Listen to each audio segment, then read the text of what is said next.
She screamed I was trespassing. Then the mayor asked why I wasn't allowed on my shoreline. I thought moving into my lake house would be quiet, until the HOA president live-streamed me like a criminal and called 911. But the moment a muddy mayor climbed out from under my boathouse, everything flipped. If you've ever dealt with power-hungry neighbors, drop a justice in the comments, and hit subscribe to follow the rest of this wild story. The gravel crunched under my tires as I backed my old silver pickup toward the cabin, the one I'd waited nearly 8 years to afford. Lone Pine Lake shimmered in the early Montana sun, calm as a held breath. The air smelled of wet cedar, cold earth, and the promise of a new start. I'd driven all night from Billings with nothing but coffee, country radio, and the quiet hope that this little slice of shoreline would finally give me the peace I'd been chasing. I stepped out, boots sinking into the soft dirt. The wind rolled off the lake, cool and steady, carrying the cry of a distant loon. For a moment, everything felt right. My lake house, weathered timbers, stone chimney, rust-red metal roof, sat proud against the water like it had always been mine. I walked around to unstrap the dolly, already thinking about where I'd put the coffee maker inside. Then I heard it, a sharp heel clack on asphalt, a dramatic inhale, the sound of a phone camera clicking on. "You there! Stop right where you are!" a voice snapped, too polished and too angry for 8 in the morning. I turned, and there she was, Denise Harbaugh, HOA president of Clearwater Bluffs, 55, stiff blonde bob, white blazer that didn't belong anywhere near lake mud, and a phone held up like a badge of power. She strutted onto my gravel with the confidence of someone who'd never been told no. Her phone was already aimed at me, red recording light blinking furiously. "Good morning, Clearwater family," she chirped into her live stream, voice dripping in fake sweetness. "We have an intruder attempting to take over HOA Shoreline property, possibly armed, possibly dangerous." My eyebrows almost hit my hairline. "Intruder? Ma'am, She snapped her fingers in the air like silencing a dog. "Don't speak. Everything you say will be documented." She angled the camera closer to my face. "This individual is refusing to identify himself. Attempted land seizure in progress." I blinked, stunned. "My name is Ethan Crowley. I bought this property legally 3 weeks ago. I have the deed and—" "Fraud!" she barked, spinning toward her phone like she'd trained for this moment. "Textbook fraud, folks. They get bold this time of year. We must protect our shoreline." Confusion simmered into humiliation. The comments on her live stream pinged loudly. Laughing emojis, gasps, people typing things like, "Call the cops" and "Get him, Denise." She was performing, and her audience was eating it up. Elbow tight with frustration, I reached into my glove compartment for the folder containing my deed, but she lurched backward like I'd pulled out a weapon. "He's reaching! He's reaching!" she shrieked, staggering dramatically across the gravel. I froze, both hands open. "It's my paperwork!" Her hand shot to her phone. "That's it, I'm calling this in." With theatrical precision, she dialed 911 on speaker. "911, what's your emergency?" "This is HOA President Denise Harbaugh at Clearwater Bluffs," she announced proudly. "There is an unknown male trespassing on protected HOA property. He's refusing to leave and acting aggressively. Send units immediately." I felt the heat rise in my chest. Aggressively? I'm literally standing still. She tilted the phone away from the dispatcher and whispered loudly enough for her stream to hear. "This is what dangerous trespassers always do. Pretend innocence." The dispatcher asked her to clarify, but Denise was already pacing, angling her camera to capture both me and the lake behind us. She spoke with the confidence of a woman who thought the sun rose because she approved of it. "Officers need to come fast. He's attempting to take control of the shoreline." "The shoreline I own!" I snapped before I could stop myself. She gave me a cold smile and pivoted toward her phone.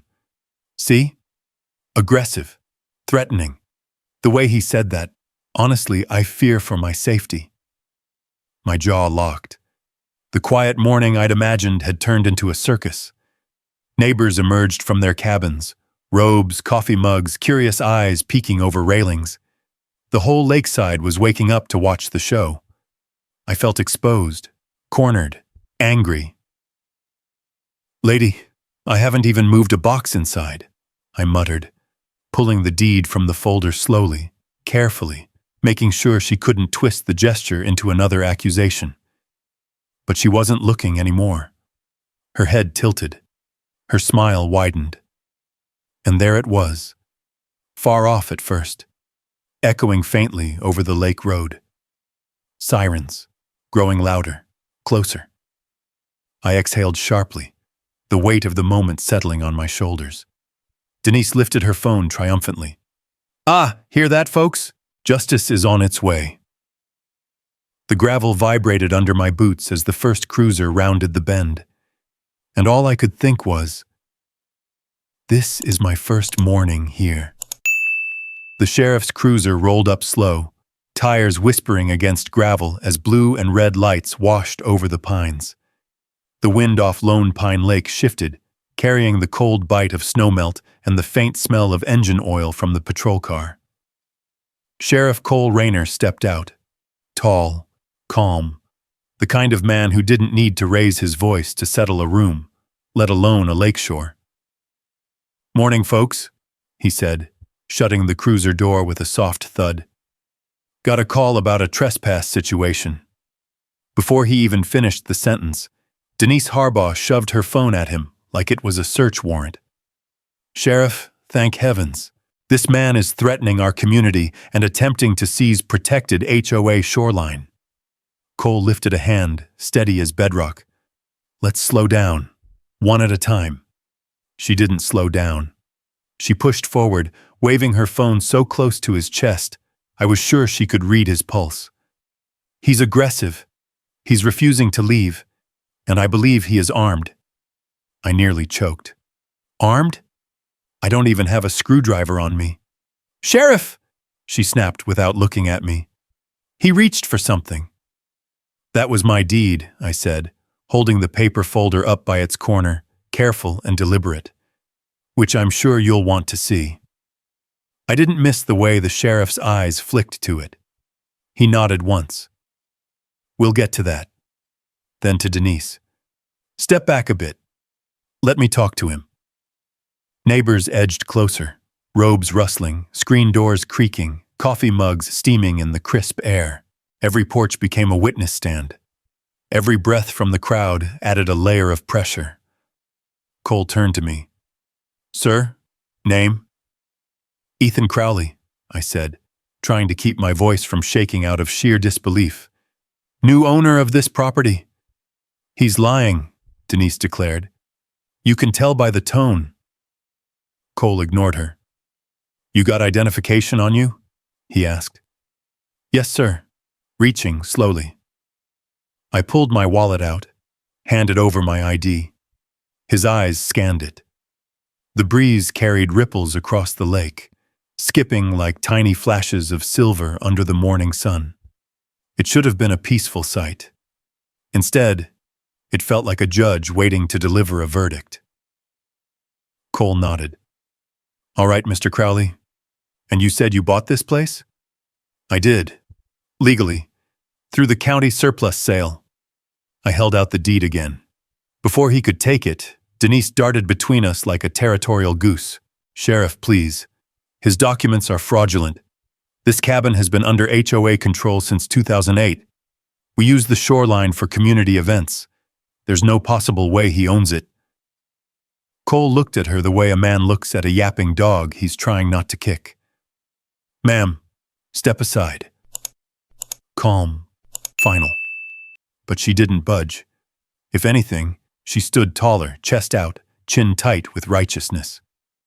"He is a danger, Sheriff. I have 47 people watching live who saw everything. He's hiding something. Look at him, sweating." "I'm sweating because you won't let me breathe," I muttered. "Tone, Sheriff. Did you hear the tone? Aggressive." Cole exhaled through his nose like he'd done this too many times. "Ma'am, I'm handling it." Then it came. A deep, hollow thud, like something heavy striking a wooden beam. We all froze. The sound had come from the boathouse, just beyond the dock, nestled over the water like an old wooden sunroom. The lake lapped quietly underneath it, but the thud had cut through the morning like a stone dropped into still water. Another thud. Slow. Measured. Denise's eyes went wide. "Oh! Oh! He has accomplices!" I stared at her. "Accomplices? Are you kidding?" "Sheriff, he's hiding someone, or something. That building isn't even permitted by the HOA. It's probably a criminal hideout." "It's a boathouse," I said, "and it came with the deed." Cole's hand moved to his duty belt, not drawing anything, but resting carefully, the way an experienced lawman prepares for unknowns. "Ethan, anyone supposed to be inside that structure?" "No, sir. I haven't even unlocked it yet." The sheriff flicked his gaze between us, then toward the boathouse door. The structure stood quiet again. Old cedar planks, patched roof, a brass padlock that looked older than me. Then the wall moved. Just a tiny shift, enough that a sliver of sunlight flashed along the seam of the siding. Cole stiffened. Neighbors gasped. Even the lake seemed to hush. "What was that?" someone whispered from a porch. A third thud answered, heavier this time. Dust drifted from the rafters. A loose board rattled like a warning. Denise stepped behind the sheriff, clutching her phone with white knuckles. "Sheriff, this is exactly what I warned you about. He's hiding a squatter, or a fugitive, or—" "You need to be quiet," Cole said sharply, and for the first time she listened. The gravel under our feet vibrated with a faint rhythm. Deliberate, purposeful. Footsteps. Heavy boots hitting wooden stairs under the boathouse floor. I swallowed hard. I didn't even know there was a basement. Cole nodded once, low and focused, like a man preparing to walk into a dark barn with something breathing inside. "All right, everyone back up." Neighbors retreated toward their yards. Denise scrambled behind her SUV, filming from a safer angle but still narrating like she was discovering Bigfoot. Cole stepped toward the boathouse. "This is Sheriff Rayner. If someone's in there, announce yourself." Silence. Then, a low scraping sound, like metal dragging across concrete. My pulse hammered. The sheriff took another step. The hinge groaned. A hidden hatch, one I'd never seen on the boathouse floor, swung upward. Dust lifted in a soft cloud. A figure began climbing the stairs beneath it, boots thudding each time they touched wood. I felt the cold wind hit my back, and in that moment I realized whatever came out of that hatch was about to rewrite my entire first day at Lone Pine Lake. The air felt colder, like the lake itself had inhaled and was holding its breath. Sheriff Cole took one more measured step forward, boots pressing into the old planks of the dock. They creaked under his weight, echoing across the still water. Even the wind seemed to hesitate, rustling only the tips of the pines. A head appeared first, brown hair streaked with gray, a muddy forehead, and eyes narrowed against the sunlight spilling in through the hatch. The figure paused at the top of the steps, shoulders rising in a slow, annoyed breath, like he was climbing out of a cellar he never meant anyone to see. Then he emerged fully, boots leaving wet prints on the boathouse floor. A man, broad-shouldered, lake mud on his jeans, sleeves rolled up, carrying a rolled tube of maps under one arm.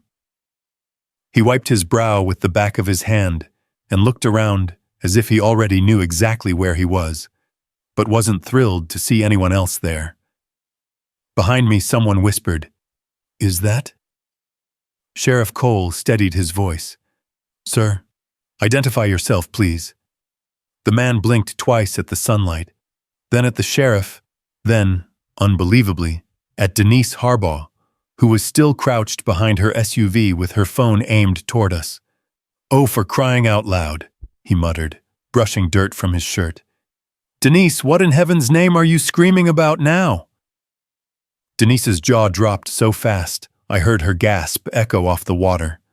Her phone wobbled in her hand. The man stepped the rest of the way onto solid ground, mud beginning to dry on his boots. It took me 3 seconds to place the voice, 5 more to place the face. Mayor Douglas Kincaid. The mayor of Pine County had just climbed out from under my boathouse like some irritated spirit summoned by HOA nonsense. He squinted at me next, eyes tracing the boxes in my truck bed, my pickup still angled toward the cabin, the deed papers in my hand.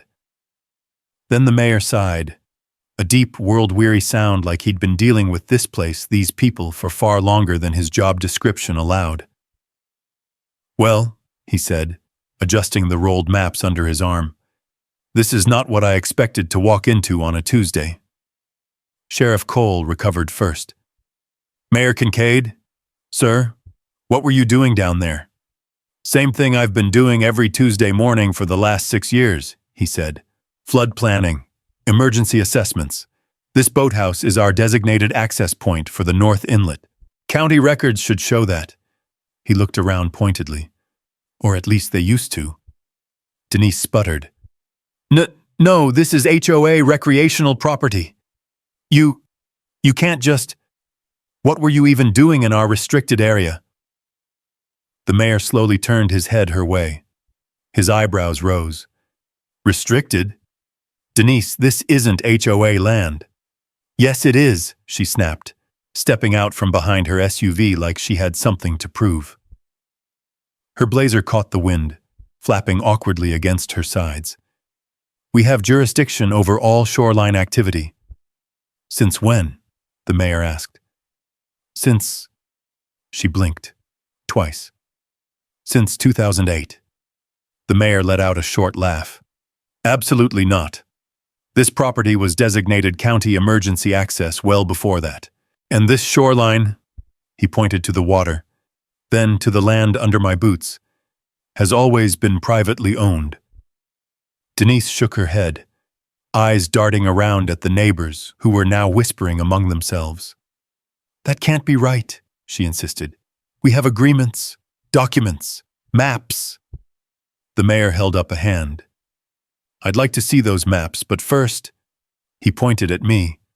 I'd like to know why this gentleman looks like he's being accused of a felony before he's unpacked a single box. I stepped forward, heart pounding, but grateful for the sudden shift in energy. Sir, my name is Ethan Crowley. I bought this cabin through the county surplus sale 3 weeks ago.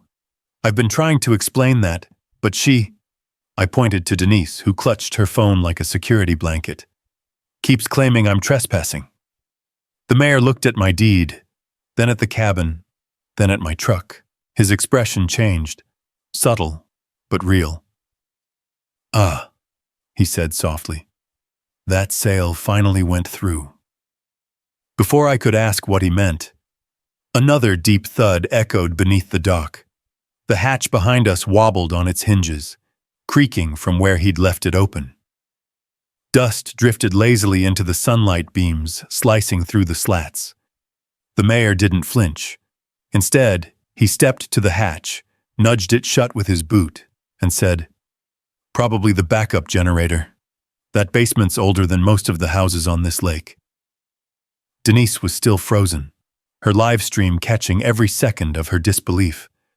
The mayor straightened and nodded toward the sheriff. "Cole, let me see that deed." The sheriff passed it over. The mayor unrolled the paperwork with careful fingers. The lake breeze fluttered the edges. He read silently, tracing a line with his thumb, then flipped to the second page. His eyes widened just a touch. He looked up at me. Then he looked at Denise, and something changed in his posture. Shoulders squaring, jaw setting, tone sharpening.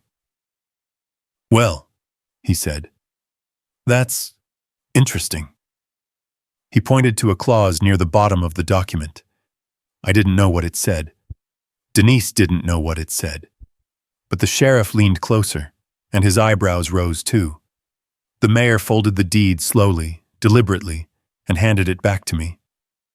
"Sheriff," he said, voice dropping lower, "where exactly did the HOA get their maps of this shoreline?" Denise stepped back, her face bleaching as the attention turned toward her. The mayor's eyes didn't leave hers. And just like that, the whole lakeside seemed to tilt, like every secret she'd buried in this community had just shifted in its grave. A stillness rolled across the shoreline. Even the wind seemed to pause, gathering itself in the treetops before sliding down again in a slow, chilled breath. Sunlight flickered through the branches, flashing across the boathouse windows like a warning. Denise took a shaky half-step back. The gravel under her expensive boat shoes crackled like breaking ice. What do you mean? Where did we get our maps?" she asked, clutching her phone tight enough her knuckles whitened. Mayor Kincaid didn't blink. "Because this deed," he tapped the paper in my hands, "shows riparian rights that should have been recorded long before your HOA claimed authority. It supersedes any shoreline rules you think you control." Her throat bobbed in a nervous swallow. "Sheriff, don't listen to him. Our documents are perfectly legal, signed by the previous board. The shoreline has always what?" The mayor stepped toward her, voice low but strong. "Always been something you unilaterally declared yours, without county approval?" She froze. The sheriff's posture changed too, more alert now, more grounded. He folded his arms and stared at Denise with a new kind of scrutiny. Around us, neighbors edged in closer along the gravel. Not a soul spoke. The ripple of lake water against the dock became the loudest sound in the world. The mayor brushed a smear of dried mud from his sleeve, then pointed back at the hatch he'd climbed from. "Denise, I've been walking in and out of that emergency access bunker every Tuesday for 6 years. If your HOA had true jurisdiction over this shoreline, trust me, I would have heard about it." Her jaw worked like she wanted to argue but couldn't find a foothold.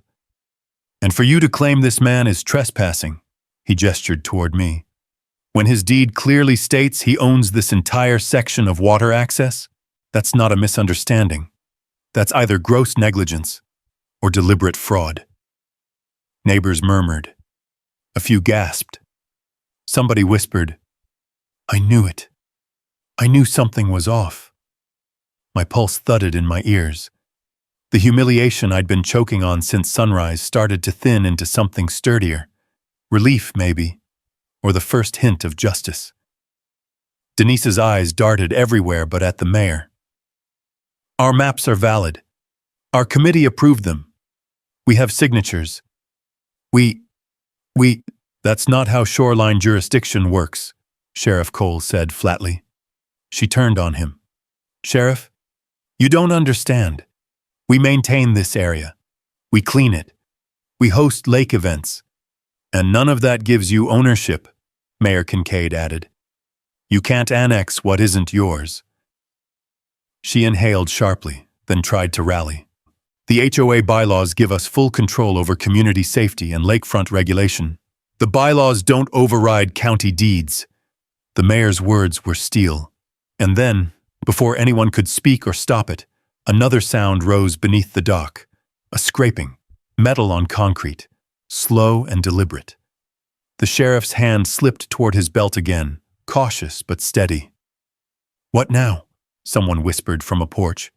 The mayor glanced at the boathouse hatch, unfazed. "Backup generator's acting up again.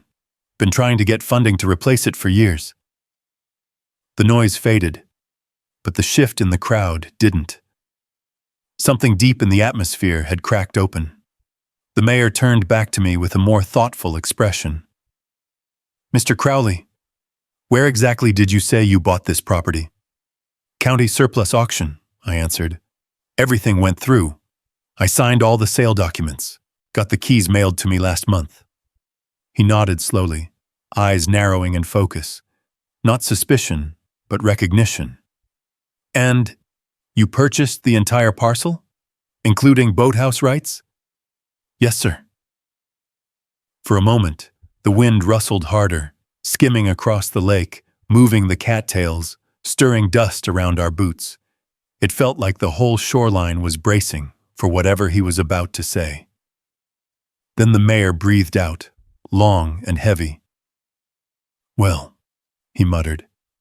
"Someone at the county office finally flipped the page they should have flipped 10 years ago." He looked directly at Denise. "You have no authority on this shoreline. None." Her mouth fell open, trembling at the corners. That can't be. That's not... The board and I..." "Ma'am," the sheriff said carefully, "I'm beginning to think the problem isn't Mr. Crowley." The lake fell into absolute silence. Even the birds stopped calling. Denise's live stream was still running, her followers watching her face crumble in real time. A gust of wind swept her blazer sideways, and she stumbled, more shaken than she wanted any of us to see. "I want to see your HOA maps," the mayor said. "Now." For the first time that morning, Denise didn't argue. She just stared at him, speechless, pale, cornered. The mayor's gaze stayed firm, and in that tense, suspended moment, I realized something unmistakable. Her power, her entire facade of control, was beginning to crack. A thin breeze slipped in off the lake, stirring the cattails and sending rings of ripples drifting across the water. The sun was rising higher now, brightening the tops of the pines and casting longer shadows across the gravel drive. It was the kind of morning that should have smelled like fresh beginnings and damp earth.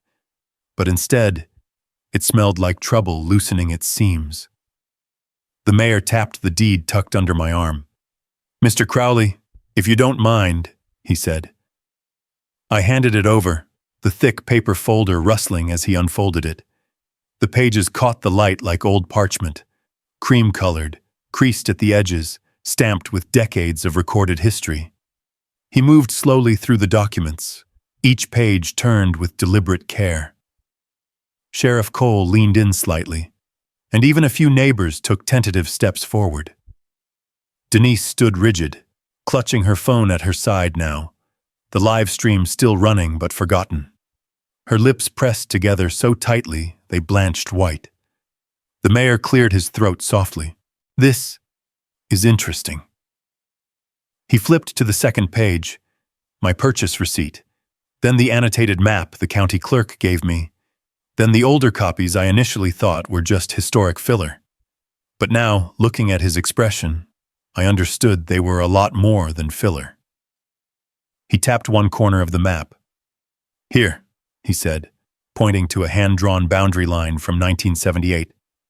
"This shows the cabin parcel includes not just the boathouse, but the entire 40-yard band of shoreline, all the way to the natural rock break near Pine Bend." I nodded. "That's what I understood when I bought it." "Right," the mayor murmured. "But the HOA filings show a different set of boundaries. Boundaries that these older maps never recorded, approved, or referenced." He flipped faster now, more urgently, but still careful not to tear the aging pages. "These are original county survey files," he said. "Stamped, notarized, archived. They're the backbone of every shoreline deed for Lone Pine Lake." He held up one of the older maps for the sheriff to see. Dust sparkled off the surface in the sun. Cole whistled under his breath. "Haven't seen one of those in years." The mayor nodded. "And here's the thing. These were never amended, never transferred to HOA jurisdiction. These rights..."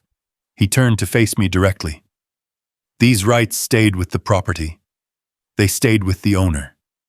They're yours." I felt something loosen in my chest, like a knot I'd been carrying for hours finally easing. Denise stepped forward, voice cracking. No, this isn't right. Our HOA maps say..." "Where did your HOA get those maps?" the mayor asked again, sharper this time. She faltered. Well, our previous board president. He handled all that. The shoreline was marked as communal decades ago." The mayor stared at her with the patience of a weary schoolteacher. "Denise," he said, Your HOA wasn't formed until 2008. Her mouth opened, but no sound came out. The neighbors murmured again, louder now. Someone whispered, "I knew she made up those dock fees." Cole shifted his weight. "Ma'am, you willing to show me these maps of yours?" Denise stiffened like he'd asked her to confess to a crime. "They're at the office, under lock and key. Board access only." "Interesting," the mayor said quietly. "County property maps aren't supposed to require board access. They're public documents."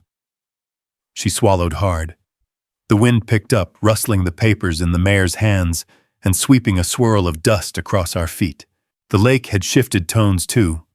Less calm silver, more tense gray, the way water looks before a storm despite the clear sky. The mayor held the deed out toward me. "Mr. Crowley, you should keep this safe. It's more powerful than any HOA bylaw." I took it back, hands steady now. Denise's facade cracked deeper. "You don't understand," she snapped, regaining some of her bluster. "We have been running this community for years. We have bylaws. We have rules." "But you don't have jurisdiction," the mayor said, cutting her off cleanly. "Not over this shoreline, not over this boathouse, and not over this man." Her cheeks flushed, her lips trembled, the way a wall trembles before it collapses. "The board will not accept this. We have signatures. We have minutes. We... She choked on the words. The sheriff lifted a brow. "Signatures from who?" Denise hesitated. "Too long. Members of the board," she finally said. "Past and present." "Not county officials," the mayor added. "Not surveyors, not land examiners." Her gaze darted away. "That's what I thought," he said. She took a step backward, then another. Her phone dangled at her side, still recording but shaking visibly in her grasp. "Sheriff," the mayor said quietly, "I think we need to look into the origin of those HOA maps." Cole nodded, his voice steady. "Agreed." And that's when the tension snapped like a rope. Denise turned and bolted toward her SUV, muttering something about proper documentation and official records, and "you'll all see." But before she reached the door, before she even reached the driver's side mirror, she spun back around and jabbed a trembling finger at me. "You won't get away with this," she hissed. "The HOA will not be undermined. Not today." The mayor sighed. "Denise, nobody's undermining anything. The lake has laws, the land has history. You can't change the truth just because it's inconvenient." She clenched her jaw, shot me one last venomous glare, then spun on her heel and marched toward her car. The sheriff's radio crackled softly. A loon cried across the lake. A breeze scattered pine needles across the boathouse steps. Then the mayor turned to us. "Sheriff," he said, "call in the surveyor." Cole tipped his hat. "On it." My heart thudded once. The surveyor. Someone who could confirm everything or collapse it all. And that's when I realized this was far from over. It was only beginning. The sheriff raised his radio, speaking into it with that low, steady voice of his. The reply crackled sharply through the static, then faded into the soft lap of water under the dock. Around us, the morning had shifted, sun climbing higher, casting bright lines across the boathouse roof, catching the dust still drifting from where the mayor had closed the hatch. Neighbors lingered at their fences and porches, trying to act like they weren't listening. But every eye stayed locked on us. Lone Pine Lake had always moved slow, like the world had extra patience here. Until this moment. Now the air pulsed with expectation, nerves stretched taut as fishing line. Denise was already gone, tires skidding over gravel as she sped away toward the HOA office. Her live stream audience had watched her retreat, the phone bouncing in her grip as she'd reversed out with all the grace of a cat slipping off a counter. 22 minutes later, a dusty county truck rumbled around the bend. It slowed as it approached, dipping slightly when it rolled over a shallow rut in the path. County Surveyor was stenciled on the side in fading black paint. Maya Lockridge stepped out. Focused eyes, dark hair pinned back, clipboard tucked under her arm. She wore a utility vest with measuring tape rolled at the shoulder, the sun glinting off her field tablet. She had that quiet confidence of someone who could read land the way others read books. "Morning, Sheriff," she said, scanning the shoreline before her gaze landed on me. "You must be the new owner." "Yes, ma'am," I said. "Ethan Crowley." "All right," she nodded. "Let's take a look." She walked past us with calculated steps, boots sinking slightly into soft earth. The lake breeze tugged at her vest, lifting the corner of her clipboard papers. She knelt at the edge of the dock, eyes narrowing as she studied the old boathouse foundation rising over the water. The mayor joined her.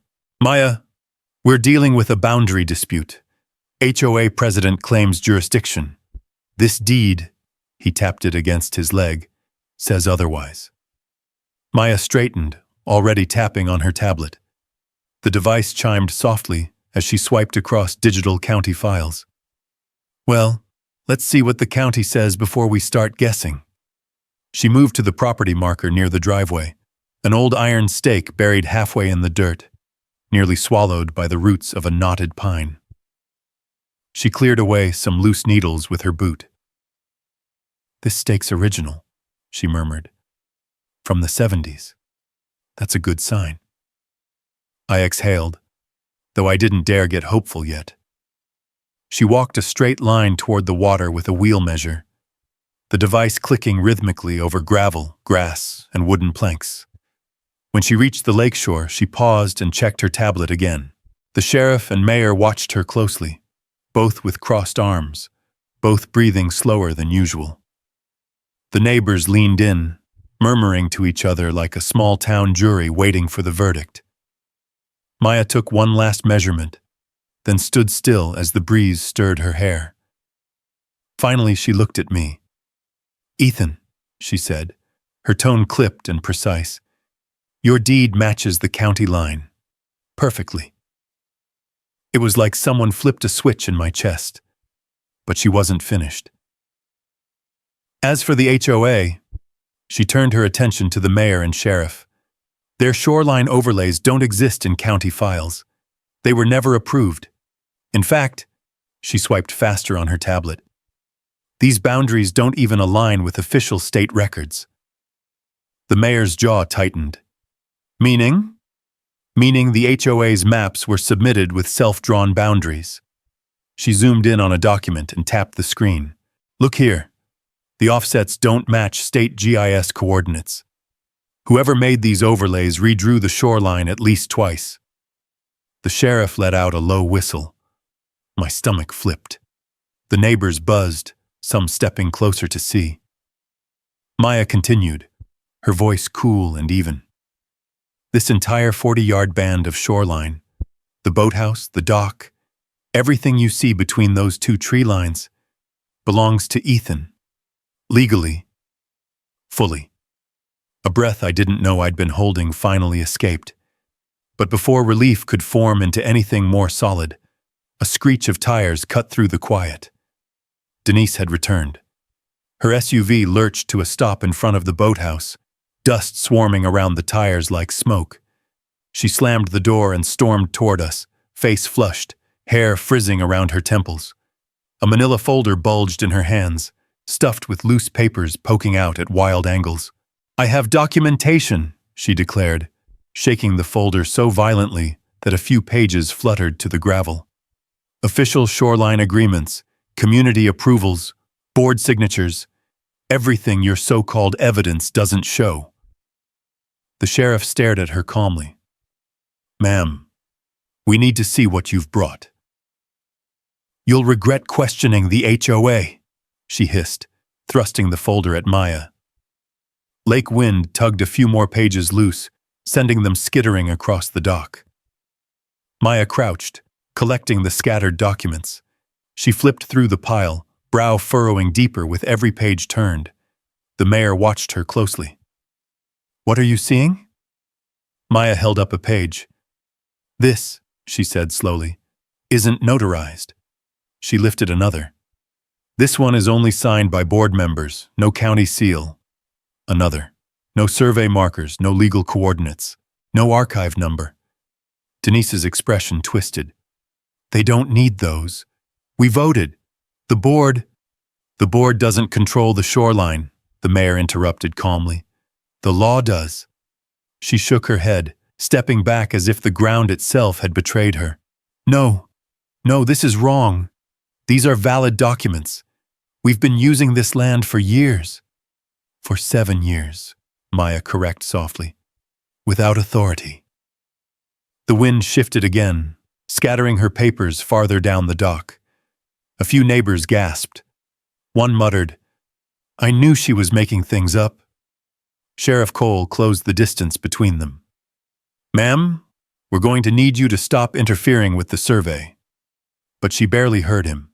Her eyes locked on her own papers, paper shields she'd once used to control this neighborhood, now nothing more than flimsy, unverified sheets blowing across the shoreline.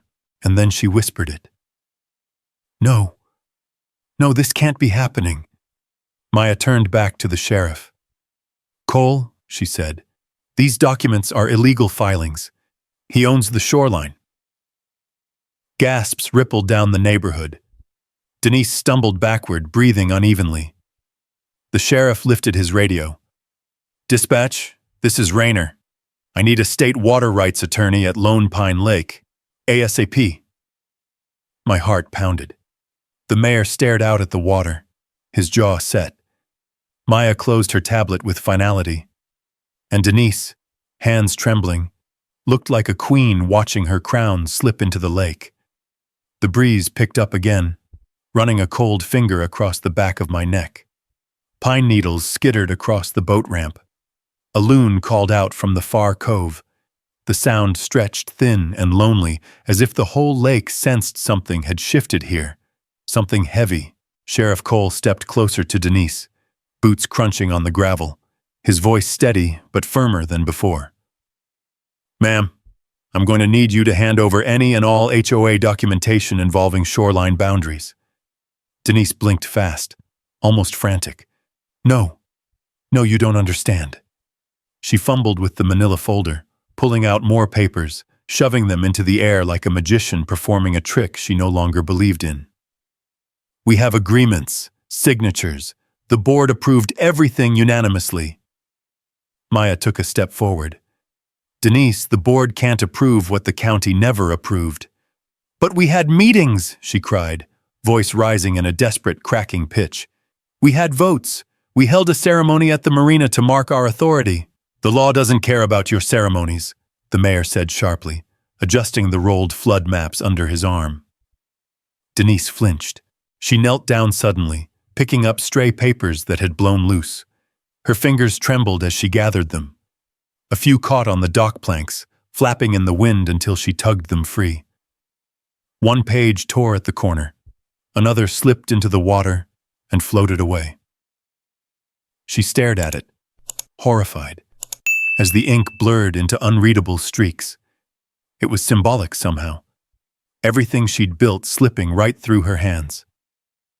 Terry Mullins, the HOA treasurer, edged out from behind a pine tree where he'd been hiding since her first meltdown. He looked like he wanted to be anywhere but here. Denise, he said quietly, maybe we should let them. Don't speak, she snapped, voice sharp enough to cut bark. Not now. He shut his mouth and backed away. Neighbors exchanged looks. Some whispered. Others folded their arms. The realization dawning that their HOA wasn't a shield. It was a shaky wooden fence built on bad paperwork and ego.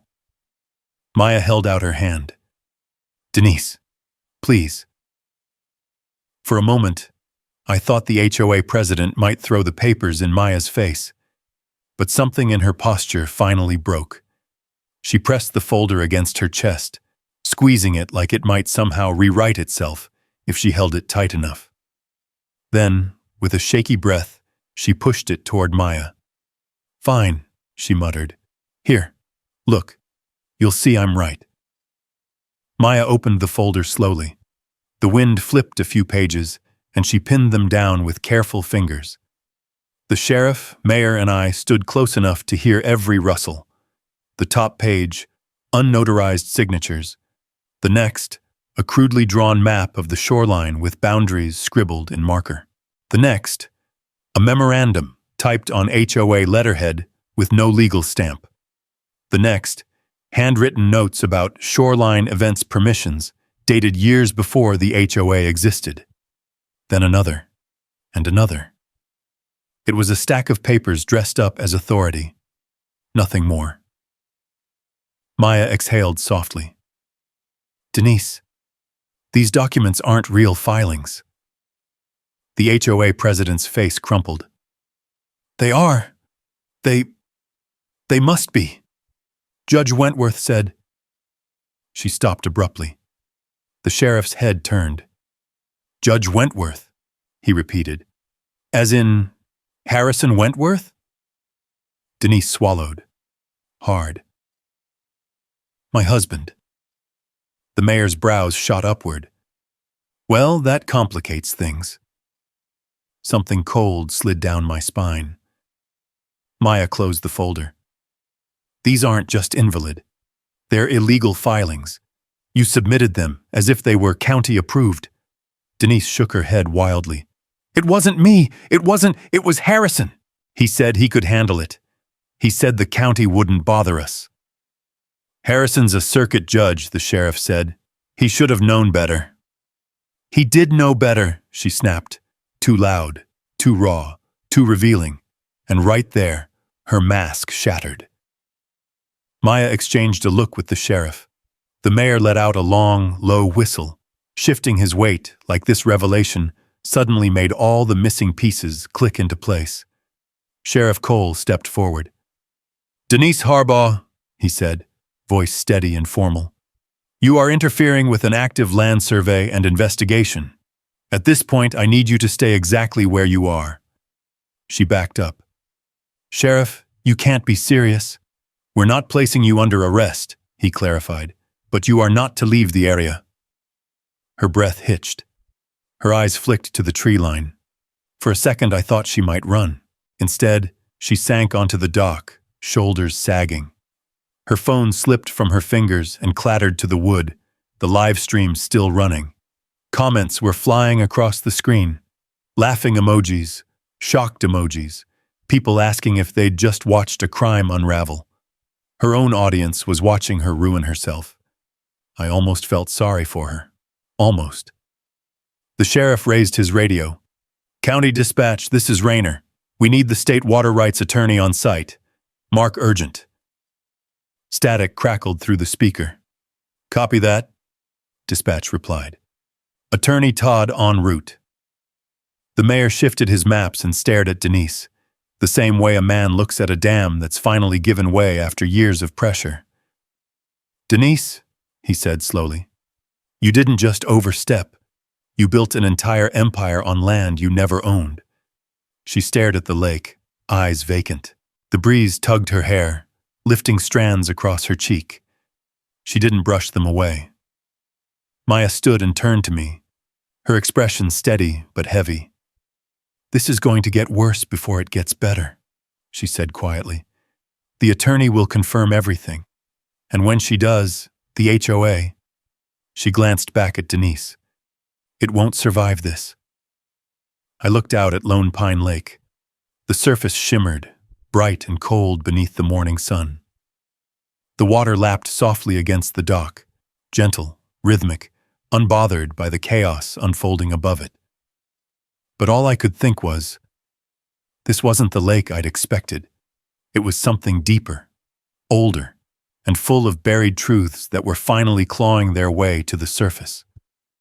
The wind rolled in from the north, colder now, lifting ripples along the lake like fingers brushing over glass. It carried the smell of pine sap and damp earth, sweeping across the shoreline and rustling the loose papers Denise had scattered. A few neighbors stepped back instinctively, as if the shift in the air warned of something heavier coming. The sheriff lowered his radio just as a silver SUV with state plates rounded the bend. It moved with purpose. No hesitation, no weaving. Just a steady approach that kicked dust into the sunlight trailing behind it.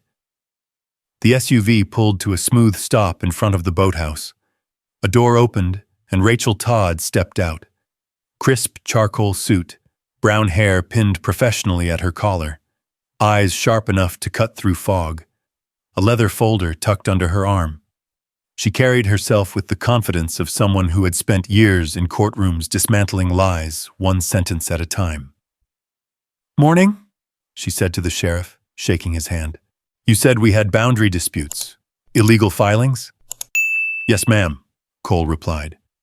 "We've also got the mayor involved and a potential fraudulent attempt by the HOA. Rachel nodded once, then scanned the scene. The boathouse, the hatch, the lake, the neighbors pretending they weren't eavesdropping. Her eyes landed on me last. "You must be Mr. Crowley." "Yes, ma'am." "Let's see your deed." I handed it over, feeling the familiar weight of the thick paper leave my grip. The breeze caught the edges, pulling slightly, until Rachel steadied them. She read quickly, too quickly for someone who wasn't deeply familiar with land rights documents. Her brow tightened. She flipped to the next page, then the next. "This is the original Shoreline deed from 1978, she said, tapping the stamp near the top. "It hasn't been modified. The riparian rights were grandfathered in, and the county surplus sale transferred everything legally to Mr. Crowley." Denise inhaled sharply. Rachel continued. "This supersedes any HOA claim." Denise stepped forward, shaking. No, you don't understand. We have maps, real maps, our board approved." Rachel held up a finger, silencing her without raising her voice. "Show me." Denise paused, then thrust her folder at Rachel with a trembling hand. The manila edges were bent, corners ragged. Papers inside bulged outward, as if stuffed in haste, hoping quantity would mask their lack of quality. Rachel opened the folder. A gust of wind rustled the papers, and she pressed a palm against them to hold them still. Her eyes scanned the first page. They narrowed. She flipped to the next. Then to a cluster of loose sheets, handwritten notes, unnotarized diagrams, minutes from HOA meetings. Finally, she lifted her gaze. "Mrs. Harbaugh, these are not legal filings." "They are," Denise insisted. "Those documents, those signatures, they're all valid." "No." Rachel's voice was calm, but iron-backed. "Board votes and internal agreements don't alter county property lines. Only the state can approve boundary changes. And none of these were submitted. None were stamped. None were recorded." Denise's breath hitched. "My husband said—" "I'm aware of your husband," Rachel said, eyes locked onto hers. "Judge Wentworth has been under scrutiny before for his interpretations of local land law. But even he does not have the authority to alter riparian rights with a board vote." Murmurs rippled across the neighbors. A few exchanged glances, eyes wider, mouths set in uneasy lines. The mayor stepped closer to Rachel. "There's more, Rachel," he said quietly. "We have 2 sets of maps, the old ones in the deed, and whatever Denise has been using." Rachel nodded. "Let me see the county files." Maya handed her tablet over. Rachel swiped through the digital archives, tapping on documents. Her jaw tightened. "These," she said, turning the screen toward Denise, "are the legitimate files. This shoreline has always been privately owned. The HOA had no grounds to claim jurisdiction. Not in 2008, not now, not ever." Denise backed away, eyes wild. "But we've been collecting shoreline fees and hosting events and issuing dock permits. All illegally," Rachel said. "Every fee you collected here is fraudulent. Every violation notice, every enforcement order." Denise shook her head furiously.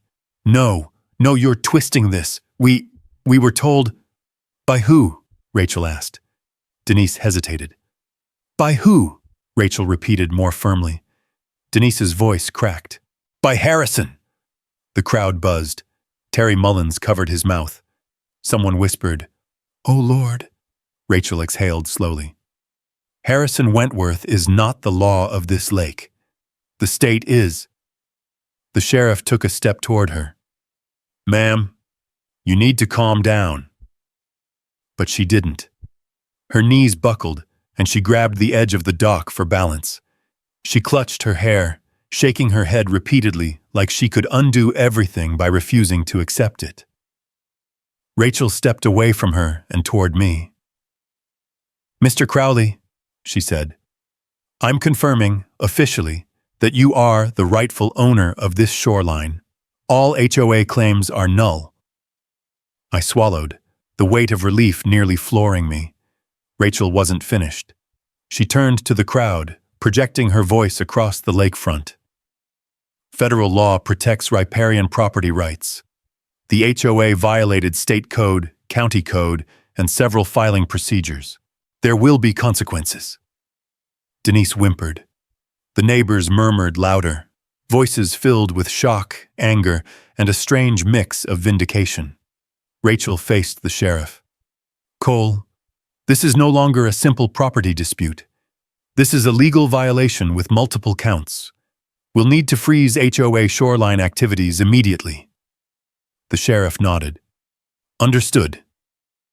Then the mayor stepped forward, his voice calm but unmistakably pointed. "Rachel," he said, "there's something you should see." She raised an eyebrow.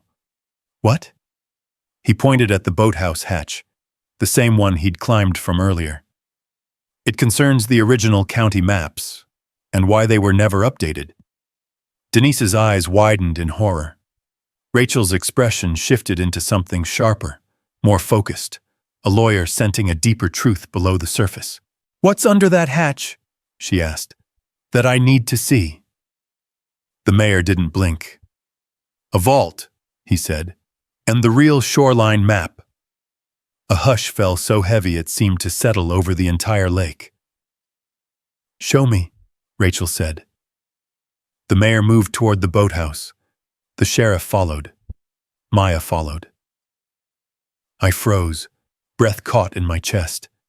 And behind us, Denise whispered, broken, "No, not that. Not the vault." But it was too late. The truth was waiting, and we were going down to find it. The boathouse suddenly felt heavier, like the whole structure was holding its breath with the rest of us. The lake outside rippled slowly, sunlight dancing across the surface as if nothing unusual was about to happen. But inside, the air had shifted, colder, denser, like secrets were woven into the wooden beams themselves. The mayor stepped onto the dock first, his boots thudding solidly as he approached the hatch. Sheriff Cole followed, hand hovering near his radio, but not out of fear, more out of caution, the same way a man might approach a barn with a strange noise inside. Rachel Todd came next, her expression sharpened into pure concentration. Maya stayed close behind her, tablet pressed against her hip. I hung back a step, suddenly aware of how surreal all this was. I'd come here to move boxes, not plunge into forgotten county tunnels to uncover 50-year-old truths. The mayor knelt at the hatch and lifted it with a practiced grip. The hinges groaned, dust lifting in a soft cloud that shimmered in the sunlight, slanting through the boathouse windows. A staircase led down, a narrow set of wooden steps disappearing into dimness. The air rising from below smelled of cold concrete, old metal, and time. Rachel peered down. "What exactly is this?" "County flood planning bunker," the mayor said. "Built in the 70s after a major storm nearly wiped out the western shoreline. We used it for decades. Emergency storage, map records, hydrology charts, everything." "And you still use it?" Maya asked. "Yes," he replied. "Every Tuesday morning." I blinked. "I bought a house with a county bunker under it." The mayor shrugged. "It came with the property, always has." Sheriff Cole grunted. And somehow the HOA missed that. The HOA ignored a lot of things. the mayor said, shooting a pointed look at the trembling figure of Denise still sitting on the dock, hunched over like her spine could fold in half from the weight of her crumbling authority. Rachel motioned toward the stairs. "Show me the vault." The mayor descended first, boots tapping deliberately down the wooden steps. Rachel followed, steady and fearless. Maya went next, tablet tucked under her arm like a modern lantern. Sheriff Cole looked back at me. "Coming?" I nodded, taking a deep breath. The wood creaked gently under my boots as I followed them down into the dim. The temperature dropped with each step, cooler, quieter, the kind of stillness you find in old libraries or forgotten churches. When we reached the bottom, my eyes adjusted to find a concrete room with low ceilings and thick support beams. Old metal shelving lined the walls, holding dusty binders, marked tubes of rolled maps, and boxes with fading county labels. A single industrial bulb flickered overhead, casting long shadows across the bunker floor. Rachel scanned the room. "Where's the vault?" The mayor pointed to the far wall. There, half hidden behind a line of old sandbags, sat a reinforced metal cabinet bolted into concrete. The door was thick, steel gray, with a mechanical lock mechanism that looked older than all of us combined. "That," the mayor said, "has the original Shoreline survey, the one that predates every HOA, every developer, every attempt to redraw this lake." Maya exhaled. "If that map matches Ethan's deed—" "It will," the mayor said. "I've seen it." Sheriff Cole stepped forward. "Then let's open it." The mayor spun the lock with slow, practiced movements. Metal clicked in steady rhythm, left, right, left, until the mechanism clanged softly and released. The door groaned open, cold air brushing past us like an exhale from decades past. Inside were only 3 items: a sealed tube, a leather-bound logbook, and a laminated warning sign that read, "Original county records, do not remove." The mayor retrieved the tube and handed it to Rachel, who unscrewed the cap carefully. She slid the map out onto a flat table near the wall. The paper was thick, yellowed at the edges, but perfectly preserved. Maya grabbed her tablet. Rachel placed the map under the bulb. We all leaned in. There it was. The lake, the shoreline, the property lines, drawn with precision, stamped with the state seal, signed by the original county surveyor, and unmistakably clear. My parcel wasn't just a thin slice of lakeside. It was 40 yards of protected riparian access. The boathouse, the dock, the bunker, everything laid out in ink that hadn't faded a bit. Rachel nodded slowly. "This is definitive."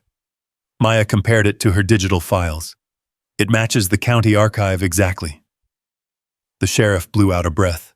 "Well then, that settles that." The mayor's eyes narrowed. "And more importantly, look here, on the west side." He pointed to a boxed area shaded lightly in red. "That," he said, "is the land currently occupied by the HOA clubhouse." Rachel's eyes widened. "The clubhouse is built on an easement?" "An emergency flood easement," the mayor replied, "which means construction there was prohibited. They had no right to build on it, and they certainly had no right to charge residents for access." Maya tapped her tablet rapidly. "This lines up with the irregularities in the HOA's filings." Rachel lifted her gaze, calm but certain. "This is enough for immediate injunctions," she said. "The HOA is in violation of state land use law, county code, and riparian protection standards." Cole nodded. "Looks like I'll be making a call." Maya added softly, "And Ethan, this map proves your ownership beyond any doubt." I exhaled, slow, heavy, releasing the knot I'd carried since sunrise. But above us, a sudden sharp cry drifted down through the hatch. It was Denise. "No, no, you can't do this!" she screamed. "You can't ruin everything!" Sheriff Cole climbed the steps first. Rachel followed. Maya and the mayor went next. I ascended last, heart pounding. When I stepped back onto the dock, sunlight blazed across the water, and I saw Denise standing near the edge, face streaked, eyes wild, phone clutched weakly in her hand. She looked at me like I had been the one to tear her kingdom apart. The sheriff approached her slowly. "Mrs. Harbaugh," but she cut him off, voice shaking. "You don't get it. You don't understand what this lake was before we controlled it. We brought order, structure, standards. Without the HOA, this place will fall apart." Rachel stepped forward, her voice respectful but firm. "No. What falls apart today is an illegal system, a system built on fraudulent maps and manipulated authority." Denise didn't respond. She didn't move. She simply stared at the lake, silent now except for the wind. Then the sheriff looked at me, his voice steady. "Mr. Crowley, would you like to file for immediate injunctions to halt all HOA operations on your shoreline?" The lake glittered behind him. The deed felt heavy in my pocket, and for the first time all morning, I finally felt like the ground beneath my feet belonged to me. "Yes," I said, "I would." The sheriff nodded once, a quiet confirmation that the tide had officially turned. He lifted his radio, calling in the injunction request with the calm authority of a man who had seen enough disputes to know when the law stood solid beneath him. The reply crackled back through static, clear and immediate. "Copy, Sheriff. Documenting injunction order now." Behind him, the lake shimmered under the late morning sun, each ripple like silver stitching weaving the water back into its rightful place. The wind swept along the shoreline, lifting pine needles, brushing across the dock, carrying the cold scent of the mountains. Rachel Todd closed her legal folder with a snap that echoed louder than any gavel I'd ever heard. "Effective immediately," she said, turning toward the gathering crowd of neighbors. "All HOA operations on Mr. Crowley's shoreline, and any shoreline under disputed jurisdiction, are suspended pending full investigation." Murmurs broke out among the neighbors. Some looked stunned, others relieved. A few, those who'd clearly endured Denise's reign for too long, looked downright triumphant. Denise Harbaugh didn't move. She stood near the water's edge, clutching her phone like a life preserver made of glass. Her shoulders sagged. Her fingers twitched. The wind blew her hair across her face, but she didn't push it away. The sheriff approached her slowly.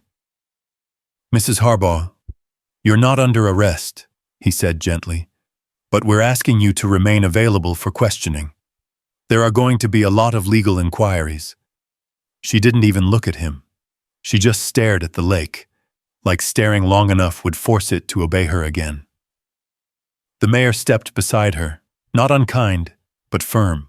"Denise, it's time to let it go." Something flickered across her face. Anger, confusion, disbelief, grief. 7 years of control slipping through her fingers like sand. 7 years of fines, warnings, threats, and rules unraveling all at once. She whispered, voice barely audible, "We built something." Rachel replied softly, "You built it on someone else's land." A gust of wind pushed across the lake, tousling the edges of the deed in my pocket, reminding me again how surreal this all was. Neighbors began to step forward. Longtime residents, couples, retirees, even Terry Mullins with his trembling hands. They surrounded me in a loose semicircle, not threatening but protective. One woman, her gray hair pulled back in a loose braid, spoke first. "Thank you," she said. "You don't know what she put us through." Another neighbor added, "We've been paying those shoreline fees for years. She said we had no choice." A third muttered, "Maybe now we can fish off our own docks without being fined $50. The sheriff raised a hand gently. "Let's give Ethan some breathing room." But honestly, I didn't mind. Their relief felt like the shoreline finally exhaling after years of being held under a weight. Rachel approached me. "Next steps will be straightforward," she said. "We'll process the injunctions, document the fraudulent filings, and begin legal proceedings. You'll receive official paperwork later today." I nodded. "Thank you, ma'am." She smiled faintly. "You helped more than you realize. Once this settles, you'll have full use of your land without interference." Maya stepped beside her, tablet still in hand. "I'll file updated surveys verifying everything. Your shoreline will be restored on county records by tonight." "And the boathouse?" I asked. The mayor chuckled softly. "Son, the boathouse and the bunker are yours. They always were." I let that sink in. A county emergency bunker under my new lake house. A shoreline restored. A fraudulent HOA exposed. All before noon. The sheriff's radio chirped again. "County office confirming injunction. Teams will arrive within the hour." He looked at me. "Ethan, you may want to secure any personal belongings.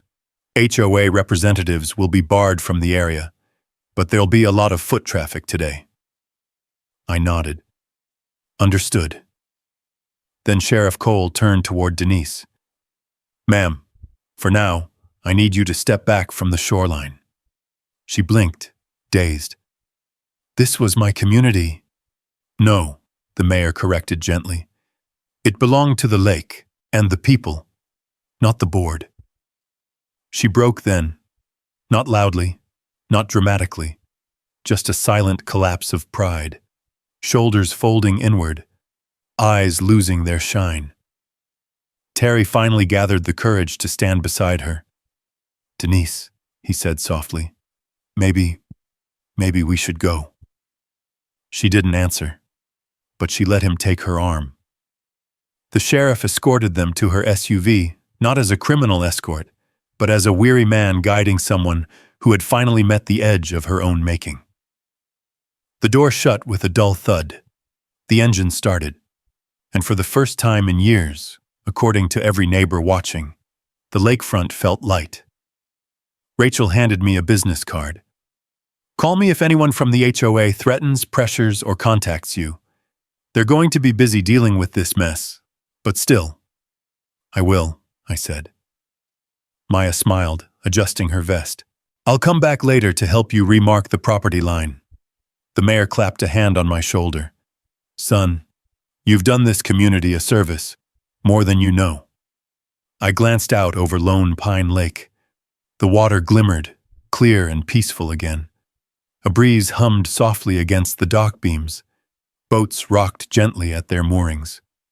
For a long moment, it felt like the land itself was thanking me. The sheriff approached me one last time. "You settled in yet?" I laughed, short, tired. "I haven't even unpacked." "You've earned the right to," he said. As the officials spread out to secure the area, the neighbors began drifting back to their homes, some shaking their heads, some smiling, some whispering with excitement about the downfall of the once unstoppable HOA. I took one slow breath, then another, and then I turned toward the boathouse to close the hatch we'd opened. As I pulled it shut, the light from below flickered once, catching the edge of something behind the beams, something metallic, something I hadn't noticed before. A small, square door recessed into the wall, no bigger than a bread box. It had a keyhole, and a tag half buried in dust that read, "Secondary compartment, authorized access only." I stared at it. The lake breeze whispered behind me. This place still had secrets, and somehow I had become the keeper of all of them. If you've ever stood your ground against someone abusing their authority, drop a justice in the comments so I know I'm not alone out here. And if you want to ride with me through the next fight for land, dignity, and simple American fairness, go ahead and hit subscribe. I'll save you a seat on the porch.